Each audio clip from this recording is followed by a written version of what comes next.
grew up in a wealthy family to protect me. My mother adopted and trained 10 orphan girls from childhood to be my personal bodyguards. When I came of age, my mother told me to choose one of them as my wife without hesitation. I chose Sarah, the leader of the 10, the woman I had secretly loved for years after we were married. I was kidnapped by a rival family. They strung me up in a flooding cell, iron chains biting through my collarbones. With my last ounce of strength I managed to call Sarah for help. Alli heard was her cold mocking. "Stop playing games, Damien, your tracker clearly shows you're still at the villa. You'd sink to such a pathetic trick just to keep me from spending time with Leo." Despair washed over me as I listened to her heartless voice. The water rose, covering my mouth, my nose, then everything went black. I woke with a gasp. I was back on the day. My mother told me to choose a wife, staring at the 10 photographs spread before me. I knew I had been reborn this time. My finger didn't hesitate. It landed on the very last photo. One that was always overlooked. "Phoebe," my mother raised an eyebrow. "I thought you've always favored Sarah. Why choose the 10th? I just shook my head, saying nothing in my mind. I could still see Phoebe's frantic expression as she rushed to my side in my past life. Could still hear her final desperate scream.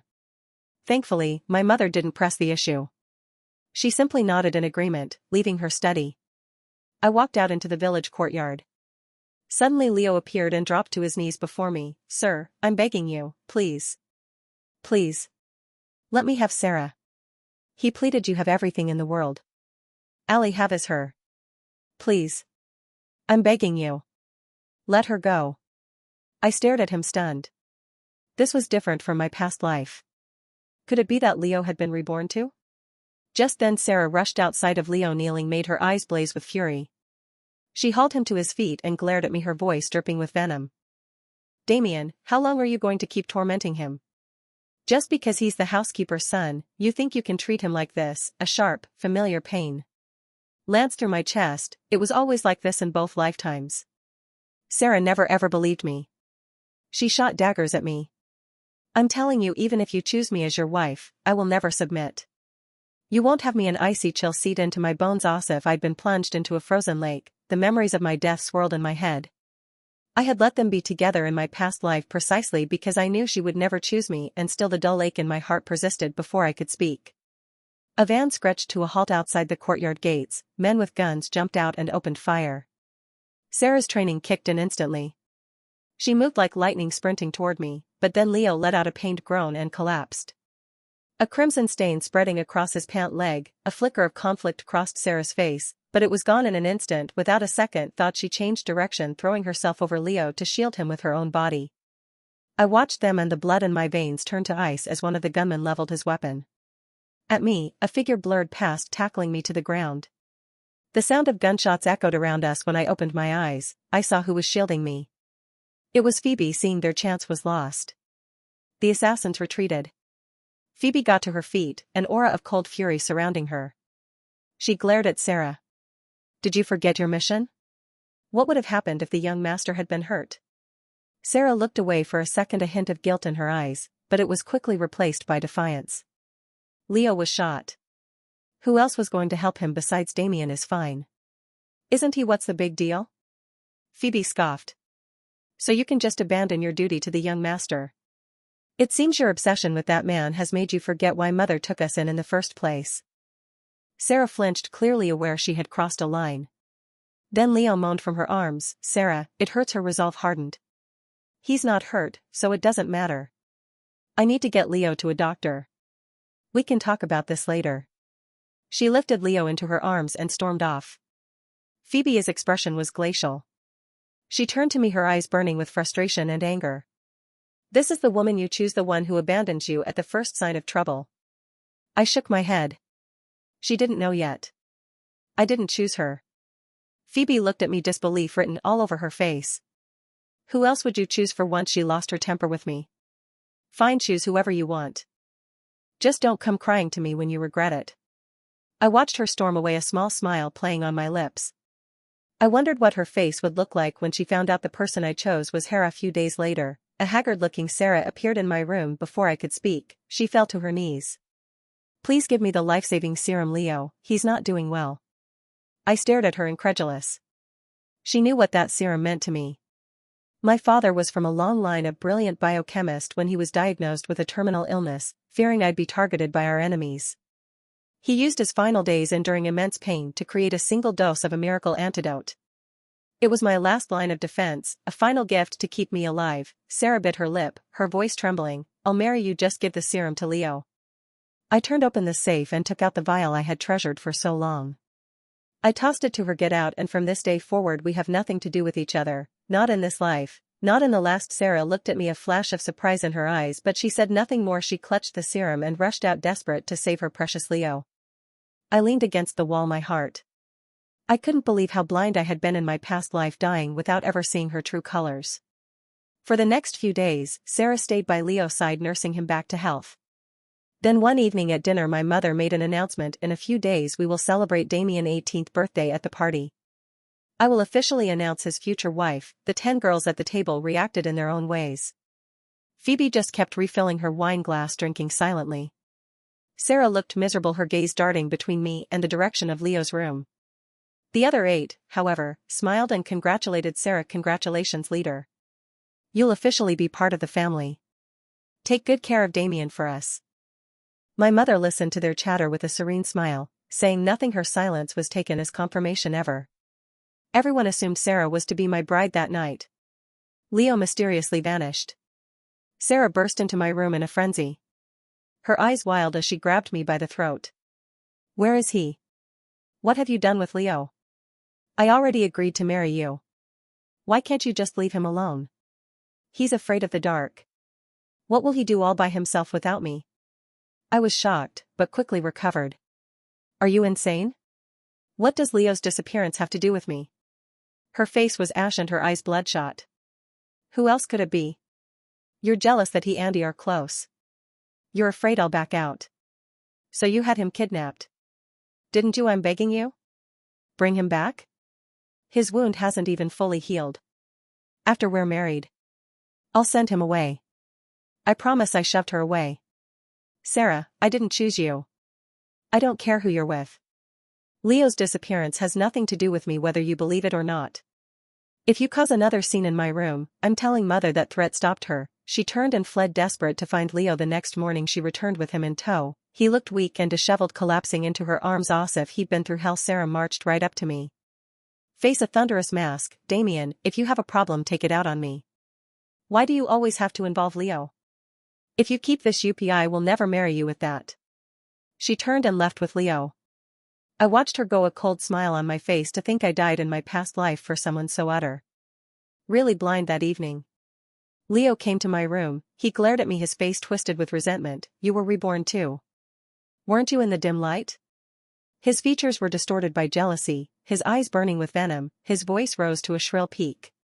Why do all the good things happen to you? His chest heaved. You're the golden boy, the Blackwood heir. You were born with everything. And me, I'm just the housekeeper's son living on scraps, always watching my back. The only thing I've ever had is Sarah's love. His voice broke. Why do you have to take that from me too? You already have so much. Damien, why are you so greedy? If it weren't for you, Sarah would never have changed her mind just now. She told me she's sending me abroad. I looked him in the eye and said, Leo, time will tell. I'm not into Sarah with that. I walked away, leaving him standing there by himself on the day of my party. My mother threw a lavish celebration. The grand ballroom was filled with her associates, all there to celebrate my 8th, 10th birthday. I scanned the room but didn't see Phoebe. She had to be here today. I pulled out my phone and called her. She answered quickly. Her distinct, cool voice on the line. Where are you?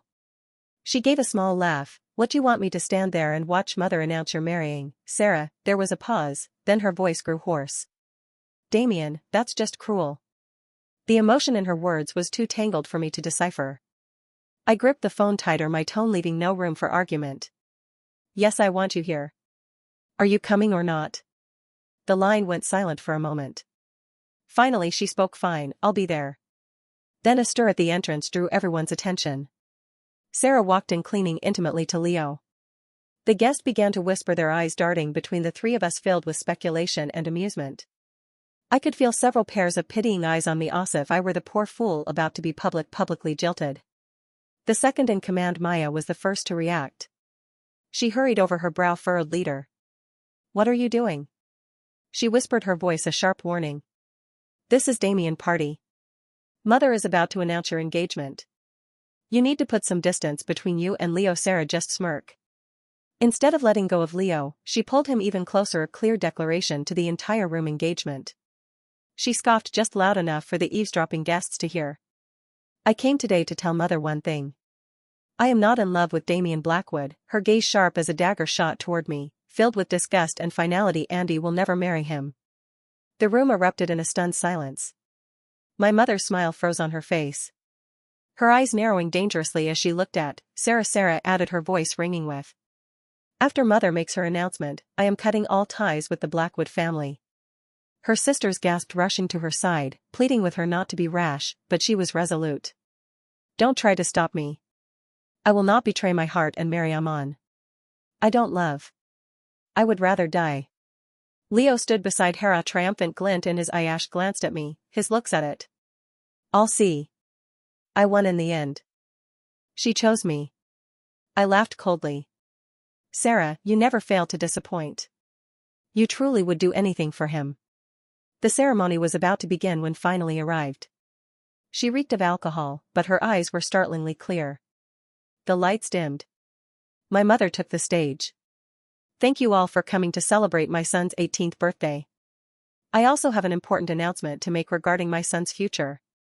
I hereby declare that when I step down, the Blackwood family will be jointly managed by my son Damien and my 10th daughter Phoebe.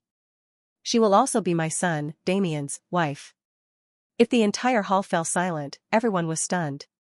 No one had expected this. After a long breathless moment, a single sharp voice cut through the silence. "What?" The single word hung in the air like a gunshot. "What?"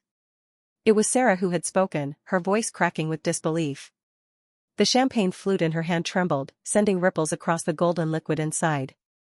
I turned slowly, meeting her wide eyes across the crowded ballroom. The chandeliers above cast fractured light across her face, illuminating the shock, the confusion, and underneath it all, something that looked almost like regret. But I wasn't looking at Sarah anymore. My gaze found Phoebe. She stood frozen near the entrance, her fingers clutching the doorframe as if it were the only thing keeping her upright. The scent of whiskey clung to her like a second skin, but her eyes, those fierce, intelligent eyes, were completely sober. And completely terrified. "Mother," she said, her voice barely above a whisper, "what are you saying?" My mother smiled, that serene, unshakable smile that had guided our family through countless storms. "I believe I was quite clear, Phoebe. You will marry Damien and help him lead this family." The room erupted. Guests whispered furiously to one another, their voices creating a buzz that filled the vast space. Sarah's sisters clustered together, their expressions ranging from shock to something that looked suspiciously like relief. Maya caught my eye and gave me the smallest nod of approval. But Leo looked like someone had struck him across the face. "This is insane," he sputtered, stepping forward. "Everyone knows Damien chose Sarah. He's always favored Sarah. This has to be some kind of mistake." My mother's gaze shifted to him, and the temperature in the room seemed to drop 10 degrees.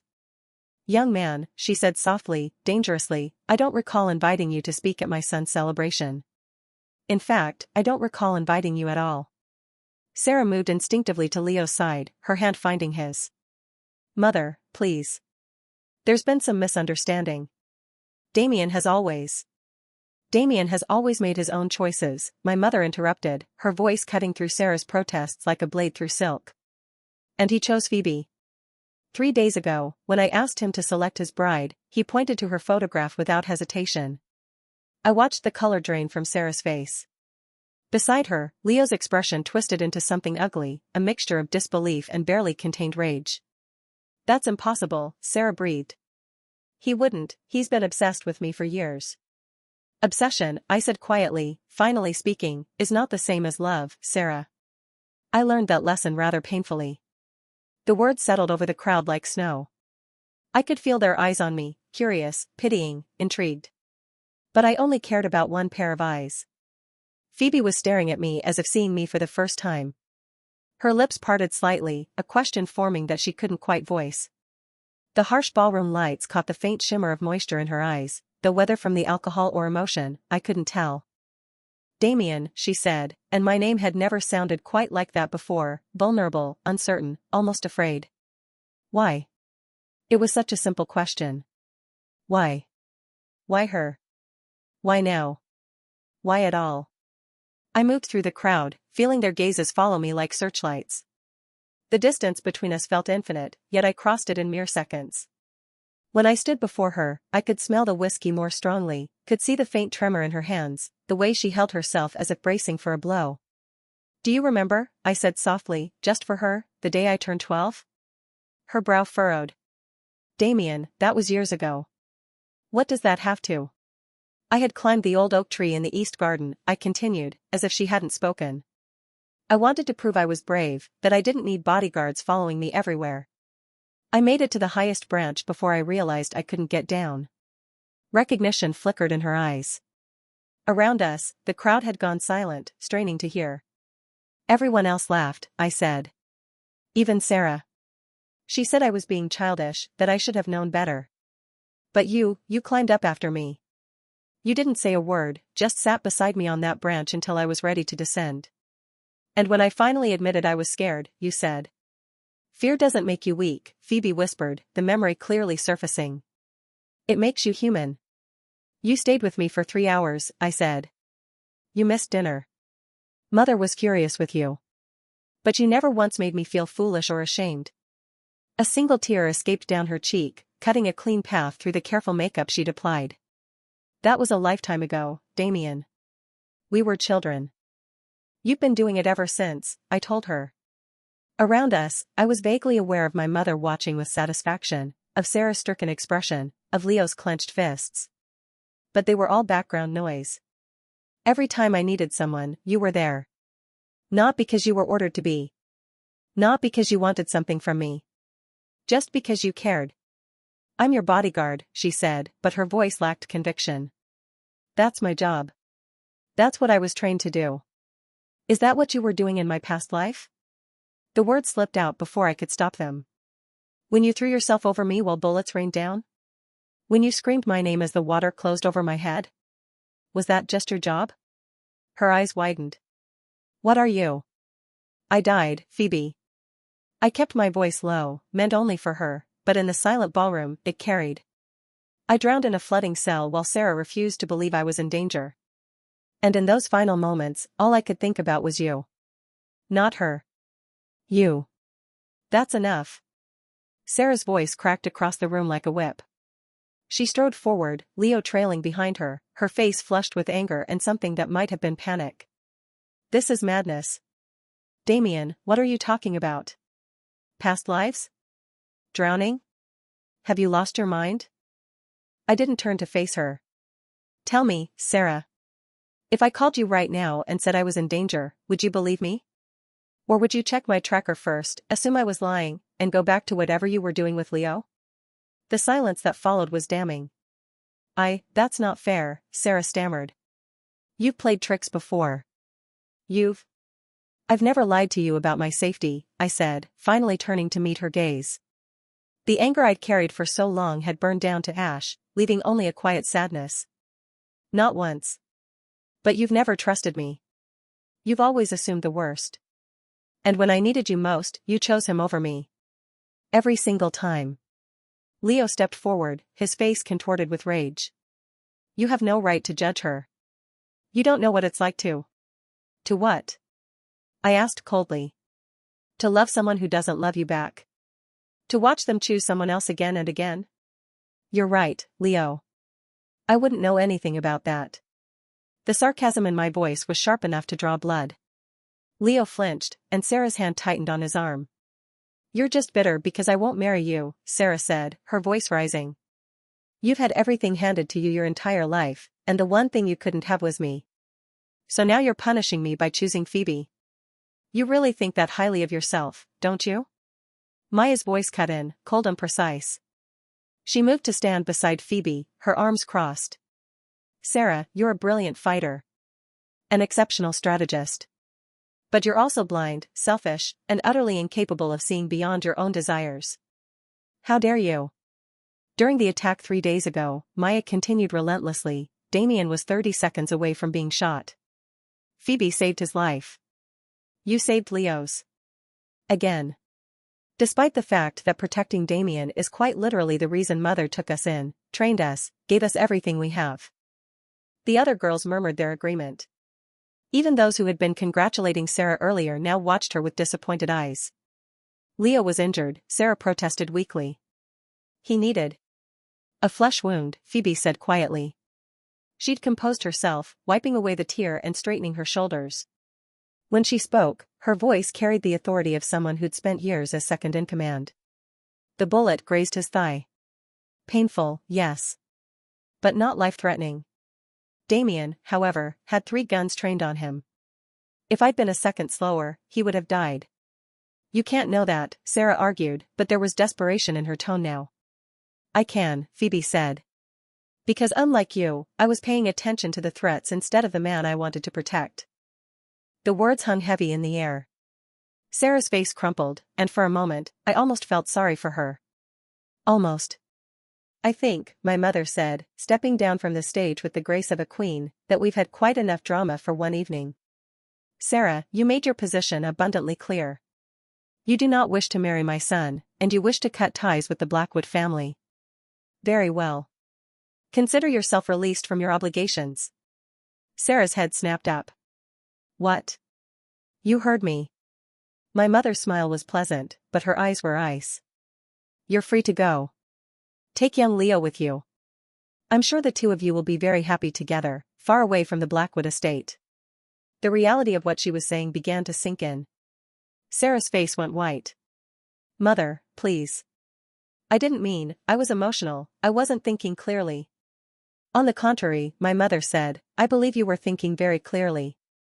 You made a choice. You chose love over duty, passion over responsibility, your heart over your obligations. Those are all perfectly valid choices, Sarah. But choices have consequences. You can't just throw me out, Sarah said, her voice rising to a near shriek. I've served this family for years. I bled for the Blackwoods. And you'll be compensated handsomely for your service, my mother said smoothly. I'm not a monster, Sarah. You'll receive a generous severance package, enough to start a new life wherever you choose. But you will not remain here, and you will not remain part of this family. You made that decision yourself when you publicly rejected my son. Leo grabbed Sarah's arm, his eyes gleaming with a manic sort of triumph. Come on, Sarah. We don't need them. We'll make our own way. Together. Isn't that what you wanted? But Sarah wasn't looking at him. She was looking at me, and in her eyes, I saw the dawning realization of what she was losing. Not just the prestige of the Blackwood name, or the security of my mother's protection. Something deeper. Damien, she whispered. Please. Don't let her do this. Tell her you still want me. Tell her. No, I said simply. I don't want you, Sarah. I never really did. I wanted the idea of you, the perfect warrior, the strongest fighter, the woman who seemed untouchable. But the real you? The woman who would let me die to save her lover? I don't want her at all. It was brutal. It was honest. And it was necessary. Sarah's knees seemed to buckle. Leo caught her, supporting her weight as she sagged against him. For just a moment, his expression flickered with something like fear, as if he was only now realizing what their relationship had cost her. Get out, my mother said quietly. Both of you. Now. Before I change my mind about the severance package. The guards moved forward, not touching but clearly prepared to escort them out if necessary. Sarah straightened, shaking off Leo's supporting hands. When she looked at me one last time, her eyes were dry but devastated. I hope, she said, her voice barely audible, that you find whatever it is you're looking for, Damien. I hope Phoebe makes you happy. I hope I'm wrong about everything. Then she turned and walked out of the ballroom, her head held high despite everything. Leo followed, casting one last venomous glare in my direction before disappearing through the doors. The moment they were gone, the tension in the room shifted. The guests began to whisper again, but the tone was different now, excited, intrigued, hungry for the next development in this unexpected drama. My mother clapped her hands once, the sharp sound cutting through the chatter. Well, she said brightly, now that unpleasantness is behind us, shall we continue with the celebration? I believe my son and future daughter-in-law have not yet shared their first dance. All eyes turned to me and Phoebe. She looked like a deer caught in headlights, her face pale beneath the warm glow of the chandeliers. Mother, she said carefully, I haven't agreed to this. You can't just announce that I'm marrying Damien without even asking me first. Can't I? My mother asked, one elegant eyebrow arched. I seem to recall a clause in all of your contracts that gave me final say over your futures within this family. Or have you forgotten? That's not fair, Phoebe protested. We were children when we signed those. We didn't understand what we were agreeing to. Life, my mother said, not unkindly, is rarely fair, my dear. But let me ask you this, if I gave you a choice right now, what would you choose? Would you walk away like Sarah, abandoning everything you built here? Or would you stay? Phoebe's jaw worked silently. I could see the wheels turning in her mind, weighing options, calculating outcomes. It was so perfectly her, even in emotional turmoil, she approached problems like puzzles to be solved. That's not the same as choosing to marry Damien, she finally said. Isn't it? My mother smiled. You've been by his side for years, Phoebe. You protected him, supported him, cared for him in ways that went far beyond your duty. The only question is whether you're brave enough to admit what that means. Phoebe's voice caught. She looked at me, really looked at me, and I saw 1,000 emotions flicker across her face in rapid succession. Fear. Hope. Confusion. Longing. Damien, I need to know. Is this real? Or is this just you trying to prove a point to Sarah? The question hit me square in the chest. Of course she would doubt. Of course she would wonder if she was just a convenient replacement, a second choice, a consolation prize. I took her hand, feeling the calluses on her palm from years of weapons training, the slight tremor in her fingers that betrayed her nerves. Do you remember what you asked me? After you saved my life during the attack? She frowned slightly. I asked if you were hurt. No, I said gently. You asked me why. Why I'd frozen. Why I hadn't moved when the guns came out. Why I'd needed saving at all. Understanding flickered in her eyes. You said you'd explain later. I lied to you in my past life, I told her, aware that everyone was listening but no longer caring. I told you I'd chosen Sarah because she was the strongest. Because she was the obvious choice. But the truth was, I was a coward. I chose her because it was safe. Because I knew she'd never love me back, and that meant I'd never have to risk my heart. Never have to face the possibility of rejection from someone who actually mattered. Phoebe's breath hitched. Damien. But you mattered, I continued, my grip on her hand tightening. You always mattered. And in my past life, when I realized too late what I'd lost, when I was dying and calling out for help and all I could think about was you, it wasn't because you were my bodyguard. It was because you were the person I should have chosen from the very beginning. A tear slipped down her cheek, then another. That's not an answer to my question. Yes, it is, I said. This is real, Phoebe. You are not a consolation prize or a point I'm trying to prove. You're the woman I love.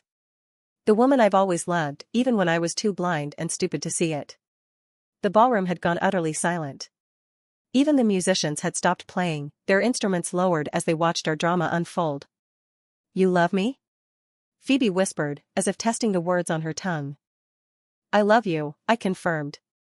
I love the way you climb trees to sit with scared 12-year-olds. I love how you drink too much when you're trying to hide your feelings. I love your terrible jokes and your strategic mind and the way you never, ever give up on the people you care about.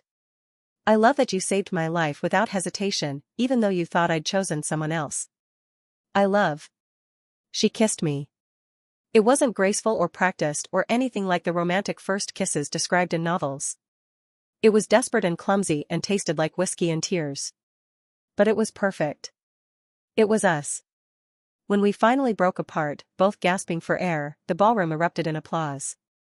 Phoebe's face flushed crimson, and she buried her face against my shoulder, mumbling something that sounded like, I can't believe I just did that in front of everyone.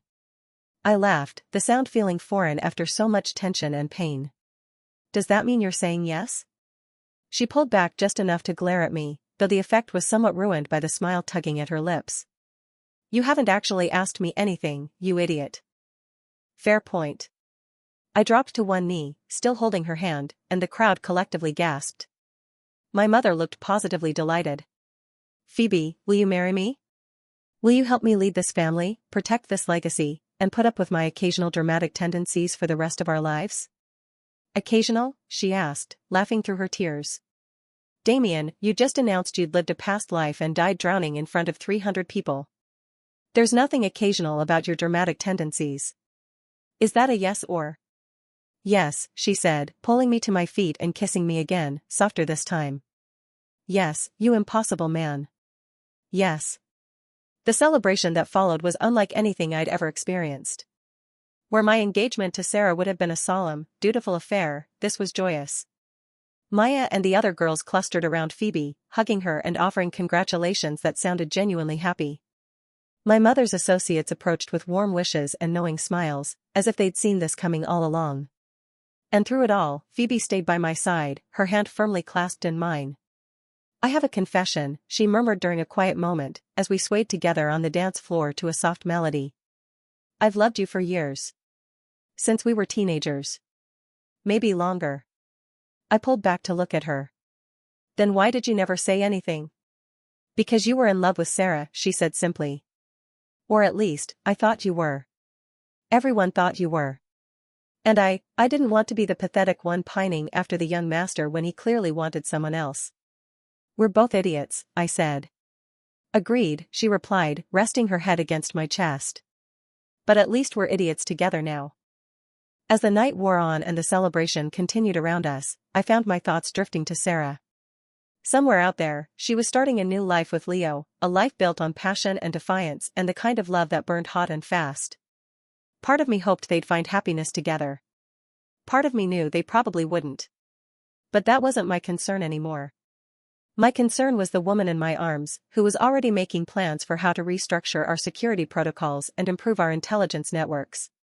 My concern was building a life with someone who chose me not because she had to, but because she wanted to. Damien? Phoebe's voice pulled me from my thoughts. Thank you, she said softly. For choosing me. For seeing me. For everything. I pressed a kiss to the top of her head. Thank you for waiting for me to pull my head out of my ass. She laughed, the sound light and free. Well, it only took you dying and being reborn to figure it out. I'd say that's pretty quick, all things considered. I love you, I said, because I could now, because I wanted to, because the words felt right in a way they never had before. I love you too, she replied. Even if you are occasionally dramatic. Occasionally? Fine. Frequently. You're frequently dramatic. We danced until the last guests departed and the musicians packed away their instruments. We danced until my mother retired to her study with a satisfied smile.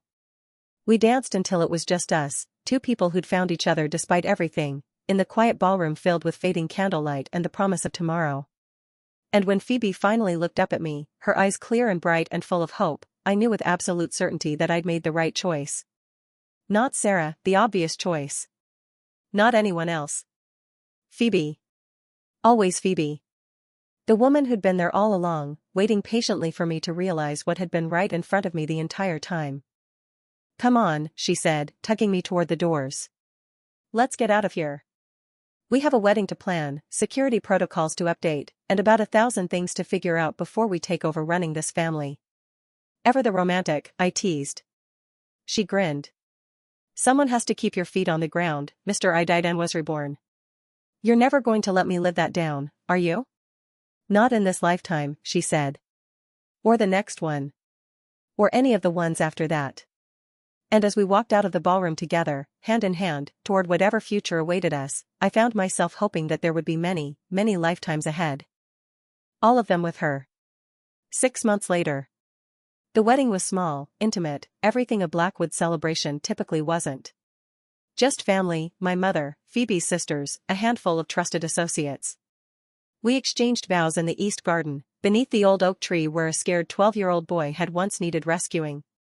Phoebe wore a simple white dress that somehow made her look more beautiful than any elaborate gown could have. When she smiled at me, promising to love and protect and occasionally tolerate my dramatic tendencies, I felt something settle in my chest. Peace. Certainty. Home. Maya served as maid of honor, naturally. During her toast at the small reception, she shared a story about how Phoebe had once punched a training dummy so hard it flew across the room, after someone suggested that Damien might prefer a gentler, more feminine bodyguard. She broke her hand in 3 places, Maya said, grinning at Phoebe's embarrassed expression. But she got her point across. Nobody questioned her dedication after that. Or her right hook, one of the other girls added, and everyone laughed. Later, as the sun set and painted the sky in shades of orange and gold, Phoebe and I slipped away from the celebration. We climbed up into the oak tree, carefully, this time, and sat on the same branch where we'd sat all those years ago. So, Phoebe said, leaning against my shoulder. Any regrets? None, I said honestly. You? Well, she pretended to consider. I did have to give up my plans to become a hermit and live alone in the mountains with 17 cats. 17 specifically? It's the optimal number. Of course. I kissed her temple. I'm sorry I ruined your hermit plans. I'll survive, she said. Then, more seriously, Damien, do you ever wonder what happened to them? Sarah and Leo? I'd been expecting the question eventually. I heard they moved to the coast. Leo got a job at a marina. Sarah is apparently teaching self-defense classes. Are they happy? I don't know, I admitted. I hope so. They deserve to find whatever peace they can, even if it's not the life they imagined. Phoebe was quiet for a moment. Do you think, in another life, things could have been different? If you'd chosen her, if she'd chosen you, if... No, I interrupted gently. Even in 1,000 different lives, with 1,000 different choices, I think we would have ended up here. You and me. This was always how it was supposed to be. She tilted her head up to look at me, moonlight catching in her eyes. That's very certain of you. I died once, Phoebe. I drowned in darkness, calling out for help that never came. And in those final moments, when everything else fell away, all I could think about was you. Not what could have been. Not what should have been. Just you. Always you. You really need to work on lighter conversation topics, she said, but her voice was thick with emotion. I'll add it to the list, I promised. Right after, stop being occasionally dramatic. Frequently. Frequently dramatic. We sat there in comfortable silence, 2 people who'd found each other against all odds, who'd been given a second chance and actually taken it. Below us, the sounds of celebration continued, laughter, music, the clinking of glasses. And somewhere in the distance, in a flooding cell that existed only in memory, the water finally receded, leaving only dry ground and the promise of a future built on trust, love, and the simple act of choosing the right person. Not the obvious choice. Not the safe choice. Just the right choice. Always the right choice. Phoebe. My wife. My partner. My home.